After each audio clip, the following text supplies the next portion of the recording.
एक तरफ जब पूरा देश रक्षाबंधन मना रहा है तो दूसरी तरफ एक ऐसी खबर सामने आई है जो आपके दिल को दहला देगी। खबर उत्तर प्रदेश के अयोध्या से आई है, जहां चलती ट्रेन में एक महिला के साथ एक पुलिस कांस्टेबल के साथ बलात्कार करने की कोशिश की गई है। जी हाँ, बहुत सारे मीडिया प्लेटफॉर्म बहुत सारी खबरें प्रकाशित कर रही है जिसमें इस बात का दावा किया जा रहा है कि उस महिला के साथ बलात्कार किया गया है। कुछ मीडिया प्लेटफॉर्म ये भी दावा कर रही है कि उस महिला कांस्टेबल के साथ गैंग रेप किया गया है। मामला हम आपको पूरा समझाते हैं, उससे पहले हम आपको बता दें कि ये उस भारत देश की बात हो रही है जिस भारत देश में महिलाओं को पूजा जाता है, जिस देश में कह सकते हैं महिलाओं की रक्षा की बात की जाती है। ये उस देश के उस सूबे की बात हो रही है जहां के बारे में गृह मंत्री अमित शाह जी कहते हैं कि रात के 12 बजे यहां पर 16 साल की लड़की अगर सड़क पर अकेले निकल जाए, वो भी पूरे जिस्म में गहना पहन करके, तब भी उस महिला के साथ, उस बच्ची के साथ कुछ नहीं होता है। लेकिन उसी रात से ये खबर आ रही है कि चलती ट्रेन में अयोध्या स्टेशन पर जब एक कह सकते हैं एक बॉगी में जब एक बॉडी को देखा गया जो अधमरा नजर आ रहा था, अर्धनग्न थी वो महिला, तब लोगों के होश उड़ गए। पूरा मामला हम आपको बताते हैं। पूरा मामला ये है कि एक महिला कांस्टेबल जिसकी ड्यूटी सावन झूला मेला में लगाया गया था। आपको बता दें कि जो महिला कांस्टेबल है ये सुल्तानपुर में पोस्टेड थी, लेकिन इस महिला की जो पोस्टिंग है तत्काल कर दी गई थी आपको अयोध्या में, जहां पर इनका ड्यूटी जो है अयोध्या के सावन झूला मेला में था। लेकिन वहां से वो चलती है और सरयू एक्सप्रेस जो ट्रेन है उससे वो मानकपुर एक जगह है, वहाँ वो पहुँच जाती है मनकापुर, और मनकापुर वो वहाँ चली जाती है। मनकापुर वो कैसे पहुँचती है और कैसे वहाँ जाती है, इसके बारे में अभी तक कोई जानकारी प्राप्त नहीं हुई है। वहाँ से मनकापुर से अयोध्या की दूरी लगभग 40 किलोमीटर के आसपास की बताई जाती है। जब ये और आपको एक बात बता दें कि जिस ट्रेन की बात हो रही है उसके जनरल बॉगी में ये सारा मामला सामने आया है कि वहाँ से ये ट्रेन आती है और अयोध्या में जब वहाँ पहुँचती है तब जो जीआरपी के कुछ लोग होते हैं जब वो वहाँ जाते हैं तो देखते हैं कि एक महिला जो है वो अर्धनग्न पड़ी हुई है और खून ही खून बिखरा हुआ है पूरे ट्रेन के फर्श पर। और जब वो देखते हैं तो दिमाग जो है वो एकदम से चौंक जाता है, होश उड़ जाते हैं कि आखिर ऐसा कैसे हो सकता है कि एक महिला कांस्टेबल इस तरह से पड़ी हुई है। जैसे ही उसे देखा जाता है उसके बाद तत्काल उस महिला कांस्टेबल को श्री राम हॉस्पिटल है वहाँ पर एडमिट कराया जाता है, लेकिन वहाँ से उसे तत्काल रेफ़र कर दिया जाता है क्योंकि सीरियस मामला होता है। फिर दर्शन नगर मेडिकल कॉलेज उसे भेजा जाता है, वहाँ पर भी उनका इलाज नहीं हो पाता है। वहाँ से उन्हें रेफ़र करके फिर लखनऊ के ट्रॉमा सेंटर में भेज दिया जाता है।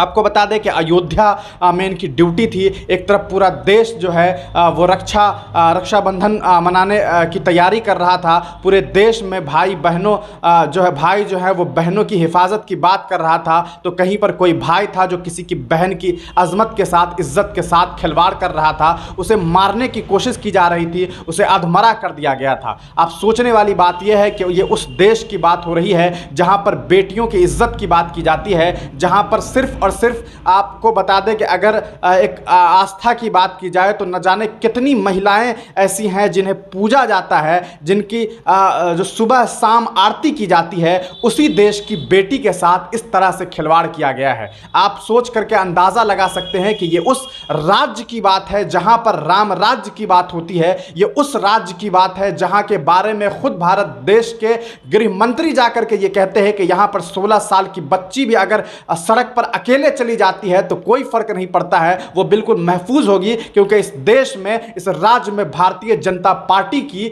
जो है वो सरकार है। लेकिन वो सरकार कहां चली जाती है जब चलती ट्रेन में इस तरह की घटनाएं सामने आती है। अभी कुछ ही दिन हुए थे कि चलती ट्रेन के अंदर फायरिंग हुई थी, मजलूमों को मार दिया गया था, चुन चुन करके मुसलमानों को मार दिया गया। और अभी एक खबर ये आ रही है कि एक महिला कांस्टेबल के साथ इस तरह से बेहुरमती करने की कोशिश की गई, उसकी इज्जत को तार तार करने की कोशिश की गई, क्योंकि जब आप वो तस्वीर देखेंगे तो आपके भी होश उड़ जाएंगे और आप भी यही कहेंगे कि उस बेटी के साथ, किसी की बेटी के साथ, किसी की बहन के साथ अजमत लूटने की कोशिश की गई और शायद उसे मार देने की कोशिश की गई। लेकिन तब तक ट्रेन अयोध्या जंक्शन पर पहुंच चुका था और शायद वो लोग उतर गए। लेकिन सोचने वाली बात यह है कि रेलवे डिपार्टमेंट के जो ऑफिसर्स हैं वो कहां रहते हैं। इससे पहले भी हमने एक दफा लाइव होकर के भारत के रेलवे की जो व्यवस्था है उसको दिखाया था कि किस तरह से जो जनरल डब्बे होते हैं उसमें लोग जानवरों की तरह ठूसे हुए होते हैं, लोगों के हालात बस से बदतरीन होते हैं, एक भी आरपीएफ कांस्टेबल नजर नहीं आता है। ऐसे हालात में उत्तर प्रदेश में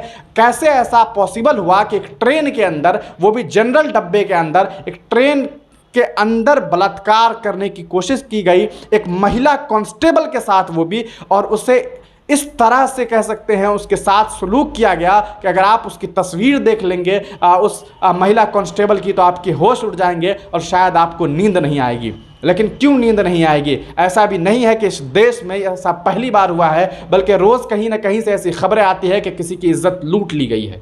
ये किस तरह का भारत बना दिया गया है? ये किस तरह के लोग हैं जो इस तरह के काम कर रहे हैं? और ये कौन लोग हैं जो इन लोगों को बढ़ावा दे रही है? एक तरफ सरकार महिलाओं को बचाने की बात कर रहा है, महिलाओं की सुरक्षा की बात कर रहा है, दूसरी तरफ महिलाओं की सुरक्षा के लिए तैनात महिला कांस्टेबल ही सेफ नहीं है, तो फिर कैसे यहाँ पर सुरक्षित महिलाएं हैं और कैसे ये देश सुरक्षित होगा? सवाल ये वाजिब है। अभी जांच होनी है और जांच शुरू हो गई है। आपको बता दें कि जो जीआरपी की एसएसपी है पूजा यादव, उन्होंने बताया है कि तमाम जानकारी दी कि वो सुल्तानपुर में पहले वहीं सुल्तानपुर में उनकी पोस्टिंग है उस महिला कांस्टेबल की, लेकिन वहाँ से उन्हें ड्यूटी दी गई थी और ड्यूटी से वो कैसे वहाँ से मनकापुर पहुँच गई और वहाँ से कैसे ये 40 किलोमीटर के बीच में क्या कुछ हुआ, इसके बारे में जाँच होना अभी बाकी है। लेकिन सवाल ये उठता है कि जब एक तरफ ये पूरा देश बहनों की रक्षा की बात कर रहा है और रक्षाबंधन जैसे दिन ये खबर आ रही है, तो सोचने वाली बात है कि ऐसा कैसे हो सकता है। सवाल खड़ा होता है उत्तर प्रदेश की प्रशासन पर, वहाँ की व्यवस्था पर, वहाँ की सरकार पर कि आप किस तरह से महिलाओं की हिफाजत की बात करते हैं, जब महिलाओं की हिफाजत में तैनात की गई महिला ही खुद आज कह सकते हैं सेफ नहीं है। आपको क्या लगता है कि इसका जिम्मेदार कौन है? आपको बता दें कि महिला कांस्टेबल अभी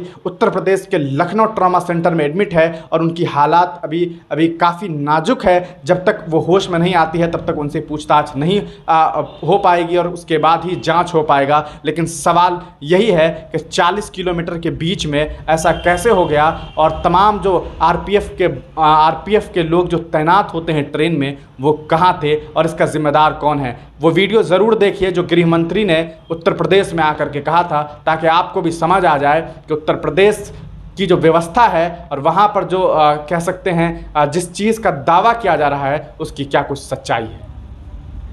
आज कोई भी त्योहार हो, छठ का हो, दीपावली का हो, 16 साल की बच्ची गहने लाकर स्कूटी पर रात को 12 बजे भी यूपी की सड़कों पर निकल सकती है, कोई डर का।